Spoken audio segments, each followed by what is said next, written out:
Hi friends, welcome back to your channel. ഇന്ന് നമുക്കൊരു വഴുതനങ്ങ തീയൽ ഉണ്ടാക്കിയാലോ? അപ്പോൾ അതിനായിട്ട് 350 ഗ്രാം വഴുതനങ്ങയാണ് കഴുകിയെടുത്ത് വെച്ചിരിക്കുന്നത്. ഇത് ഇതുപോലെ വേണം കട്ട് ചെയ്തെടുക്കാനായിട്ട്. പിന്നെ ഇതിലേക്ക് ചേർക്കാനായിട്ട് വേണ്ടത് ചെറിയ ഉള്ളി, തേങ്ങ. ഇത് രണ്ടും 1/4 കപ്പ് വീതമാണ് എടുത്തിട്ടുള്ളത്. ഈ തേങ്ങ ആദ്യം ഒന്ന് വറക്കാനായിട്ട് തുടങ്ങാം. അപ്പോൾ അതിനായിട്ട് ഞാനിവിടെ ഒരു പാൻ ചൂടാവാനായിട്ട് വെച്ചിട്ടുണ്ട്. ഇതിലേക്ക് ഈ തേങ്ങ ഇട്ട് ഒന്ന് വറുത്തെടുക്കണം. ഇപ്പോൾ സാധാരണ വറുത്തരച്ച കറിയൊക്കെ ഉണ്ടാക്കുന്നത് പോലെ ആ ഒരു രീതിയിലാണ് നമ്മൾ ഇതും ഉണ്ടാക്കുന്നത്. അപ്പം തേങ്ങ നന്നായിട്ടൊന്ന് മൂത്ത് വരണം.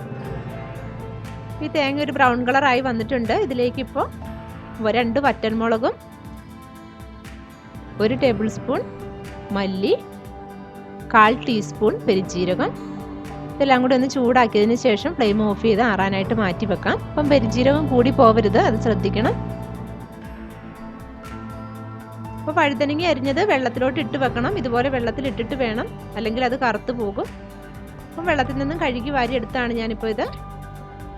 ഇതിലേക്ക് 1 ടീസ്പൂൺ മഞ്ഞൾപ്പൊടിയും ആവശ്യത്തിനുള്ള ഉപ്പുകൂടി ചേർത്ത് ഒന്ന് തിരുമ്മി വെക്കാം. നന്നായിട്ടൊന്ന് മിക്സ് ചെയ്തതിന് ശേഷം ഇത് വേറൊരു പാനിലേക്ക് ഒഴിച്ച് വേവാനായിട്ട് വെക്കണം. അപ്പോൾ ഇവിടെ 2 ടേബിൾ സ്പൂൺ എണ്ണയാണ് ഒഴിച്ചിരിക്കുന്നത്. നമ്മൾ ഫ്രൈ ചെയ്ത് അങ്ങ് ഡീപ്പ് ഫ്രൈ ആക്കി എടുക്കേണ്ട കാര്യമില്ല. അപ്പോൾ ആ വഴുതനങ്ങയൊക്കെ വെന്ത് വരുന്ന സമയം കൊണ്ട് നേരത്തെ റെഡിയാക്കി വെച്ചിരുന്ന തേങ്ങയൊക്കെ അരച്ചെടുക്കാം.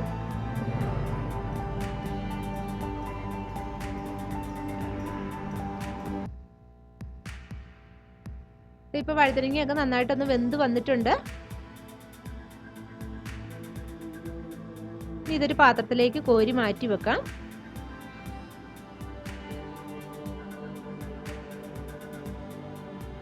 അപ്പോൾ നമ്മൾ വഴുതനങ്ങ റെഡിയാക്കി എടുത്ത ആ എണ്ണയിലേക്ക് തന്നെ ഈ ചെറിയ ഉള്ളിയും കൂടി ഇട്ടൊന്ന് വഴറ്റിയെടുക്കണം. ഉള്ളിയൊക്കെ മൂത്ത് വരുമ്പോഴേക്കും അരച്ച് വെച്ച കൂട്ട് ഇതിലേക്ക് ചേർത്ത് കൊടുക്കാം. ഇനി ഇതിൻ്റെ കൂടെ ഒരു ചെറിയ നാരങ്ങയുടെ വലിപ്പത്തിലുള്ള പുളി, വാളംപുളിയാണ്, വാളംപുളി പിഴിഞ്ഞെടുത്താണ്, അതുകൂടി ഇതിലേക്ക് ഒഴിച്ചു കൊടുക്കാം. കുറച്ചുകൂടി ഉപ്പും ചേർത്ത് കൊടുക്കാം. ഈ അരപ്പൊക്കെ ഒന്ന് തിളച്ച് വരുമ്പോഴേക്കും നേരത്തെ റെഡിയാക്കി വെച്ചിരുന്ന വഴുതനങ്ങ അതുകൂടി ഇതിലേക്ക് ചേർത്ത് കൊടുക്കണം. ഇനി ഇതൊരു 5-10 മിനിറ്റ് നേരത്തേക്ക് മൂടി വെച്ച് കൊടുക്കാം. ഇനി ഇതിലേക്ക് 1 തണ്ട് കറിവേപ്പില കൂടി ഇട്ടതിന് ശേഷം ഒരു 5-10 മിനിറ്റ് നേരത്തേക്ക് മൂടി വെച്ച് കൊടുക്കണം. ആ ചാറൊക്കെ ഒന്ന് ചെറുതായിട്ടൊന്ന് കുറുകി വരുന്ന ആ ഒരു രീതിയിലാവണം. ഇതാ അപ്പം നമ്മുടെ കറി റെഡിയായി. ഇവിടെ വളരെ സിമ്പിളായിട്ട് ഉണ്ടാക്കിയെടുക്കാവുന്ന ഒരു കറിയാണിത്. നമുക്ക് പെട്ടെന്ന് തന്നെ തയ്യാറാക്കാനായിട്ടും പറ്റും. അപ്പം നിങ്ങൾക്ക് എല്ലാവർക്കും ഈ വീഡിയോ ഇഷ്ടമായിട്ടുണ്ടെന്ന് കരുതുന്നു. Thank you for watching.